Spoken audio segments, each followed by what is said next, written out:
Hello, hello. Hope everybody is doing well. So we are wrapping up week 3 and heading into week 4. The AI and robot essays are coming in. I've gotten started grading those. Really enjoying it. Both reading about some old friends, so to speak, and some new ones, and having some of you remind me of films and books that I have forgotten about. So this is.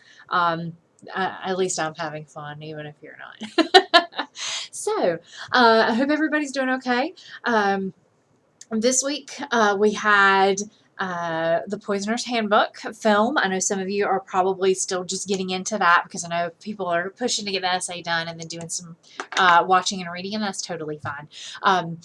And I wanted to have this go alongside getting started with Henrietta Lacks because it's important to remember that, when we were getting started with some of these kinds of forensic research and medical research, we didn't have the guidelines we have now. You look at the situation with Henrietta Lacks, having her tissues taken and tested on, and this being done kind of secretly. We have release forms, we have privacy consent forms. A lot of the things that we have now come out of these situations where, I think about the Maya Angelou quote, when you know better, you do better. And we know better in some ways now, but it's also worth thinking about what are the things happening right now that we will look back on some years from now and go, oh my gosh, I can't believe we did that.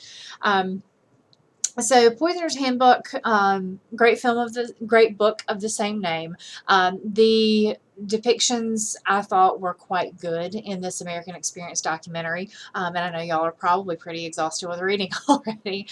So I hope that it is, while at times difficult to watch, there's some clips in it that I avoid because, and feel free to do the same. I know there is some content that is incredibly disturbing, though a lot of it is incredibly intriguing. But looking back at the work that folks were doing early on to get regulations in place, to put methods in place, to make sure that people were treated with dignity and that people were treated safely, is incredibly important. So, to move to talking about the immortal life of Henrietta Lacks, the story is interesting for a variety of reasons. I don't want to spoiler anybody at this point in the game. I know folks are reading at different paces, and that's fine.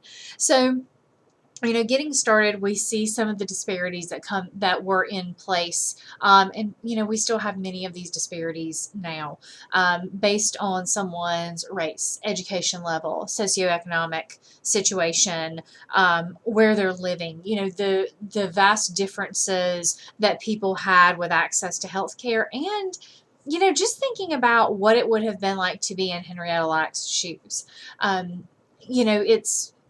There were the notes on her chart saying that she didn't come back for X, Y, and Z treatment at these different times. Thinking about how incredibly intimidating it would have been for her to go in to get treatment, to probably not understand a lot of what was being said to her.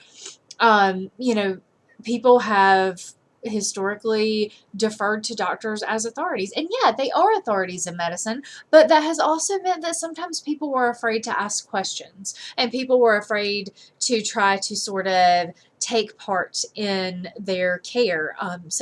People would kind of just go along with what they were told to do or what was going to be done, or they might just not come back. And these are problems that we still deal with now. Like when we look at the misinformation problems we have surrounding medicine. Also, there's still that effect that can happen sometimes when people don't really understand what they're being told, feel intimidated, feel scared. So it's worth realizing that while we have made great strides in fixing some of these issues, there are a lot of areas that we still need to work on. So I won't go too far because I don't want to jump past where some of you have read so far. So, things that we have coming up in week 4, of course, continue reading the book. I know that some of you are quick readers and are plowing through this, and some of you need to space it out. Plus, this content can be really heavy, and it helps sometimes to be able to take a step back. I'm suddenly feeling like I'm about to sneeze, so sorry, I'm sniffling all of a sudden. Um, so the videos in week 4, I have a couple of videos dealing with education and with the workplace. And I've included those for a couple reasons. A book that we have used for this course for a while, but is now pretty darn outdated. The Second Machine Age by Eric Brynjolfsson and Andrew McAfee. This text talks about, it's really here in the title, The Second Machine Age. Now, we have those technological revolutions that we've talked about before. So the agricultural revolution, the industrial revolution, and then the digital technology revolution. These authors argue that we're in the second revolution in that digital technology revolution. This is actually a two-parter, and that the way technologies are being combined right now is really accelerating this digital boom, and that it's changing the way that we work, and that we're going to need to change the way that we think about work, and we're going to change the way that we think about income, the way we think about education. If you are interested in this, definitely seek this book out. It's been, let me get in the frame. There we go. It's been a great text, but it's just outdated. It came out, I think, in 2014 or 2015, and a lot of what they're talking about now is old news, really. 2014. So the assignment that you'll have coming up next, this Career Outlook assignment, I've included this to help you sort of prepare for the future. And that this, even if you are in the career that you want to be in, fine. Even if you don't know what you want to do, it's also fine. It's worth thinking about a job, thinking about the parts of that job that are being affected, the parts of that job that are going to change, and thinking about what you can do to be prepared for that. What does it mean? Like, are you going to need to shift? Are you going to need to constantly update your skill set? And even in very analog jobs and very technical jobs, we see these changes come. And there are some changes that we can be really prepared for, and some of them sort of catch us off guard. We've seen massive changes happen to education digitally in the last couple years due to COVID, and this has also impacted other fields in ways that were not really what we were thinking about in reading The Second Machine Age a few years ago. So in this Career Outlook assignment, think about it. And even if you sort of think you already know the answers, dig a little bit deeper. We'll look at some examples in the coming weeks of fields that change drastically. And in some cases, and I think about containerization. Containerization revolutionized the shipping industry. And we'll talk about that, and I'll have you watch some clips from an ancient documentary because that's what I do. And I'm sorry that we have to look at some old film in here. But there were the people who went with containerization. We're like, okay, what can I do to still make myself viable in my field? And then there were the people who pushed against it. And often what happens when people push against the technological innovation, they get steamrolled by it. So being able to adapt, being able to maybe meet in the middle is often a better solution. But that may not be what you find is the best way to go as you do your research. So use your critical thinking. Use your abilities, use your research, interview if you can. I'm not forcing the interview, but it is often really helpful to talk to somebody in the field and get outside, try to get outside family and whatnot. A lot of times, people are going into the same field as their parents. I understand that. But it can often be helpful to get someone else's perspective, something that you're not used to hearing about. So if you want to go the interview route and you want some help with creating those open-ended questions, or you want some feedback on those questions, get them in. The videos this week, Sir Ken Robinson, Do Schools Kill Creativity? I had the privilege of seeing him speak, 10 years ago. He gave a very similar speech.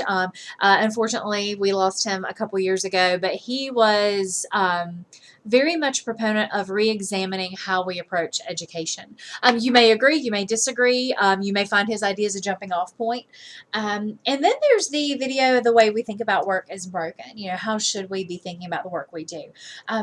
Surveys and studies have found again and again that people actually want to work. Now, it may not be the kind of work that they are stuck doing. It may not be a particular kind of work, but people feel better when they're productive. For instance, I need to pull it. Oh gosh, I have a pop culture text out here that talks about television and how television watching tends to be very passive. And so people feel less good when they binge watch versus when they do something else, like, say, binge read. We like to be productive and we like to work. And I'm not saying that's true for 100% of all people, but as a generalization, tends to be the case. So we need to sort of rethink what it is that we need from work and what it is that people need from workers. So, week 4 is kind of a light week so that you can catch up on your reading and go ahead and jump on the next essay. I'll be working to turn around the AI essays, the robot essays, as quickly as I can. If you need help or have questions, let me know. I will jump back in with some more content and I'll be adding some more readings and videos to the folders that I'll be rolling out. Week 5 is in progress. Future weeks will continue. Please note that if you're trying to work ahead, there is your career outlook proposal in week 5. So make sure to get that in, and the pieces that you need to include are listed on that assignment. So for those of you who are getting a head start, it's there for you to move forward with. So let me know what you need help with, what you have questions about. Also, let me know if you've seen something cool or read something neat. I'm always looking for suggestions. I often can incorporate things that my students find as they're doing their research. I hope you have a wonderful week, and I very much appreciate all of your efforts and you staying in touch. Take care.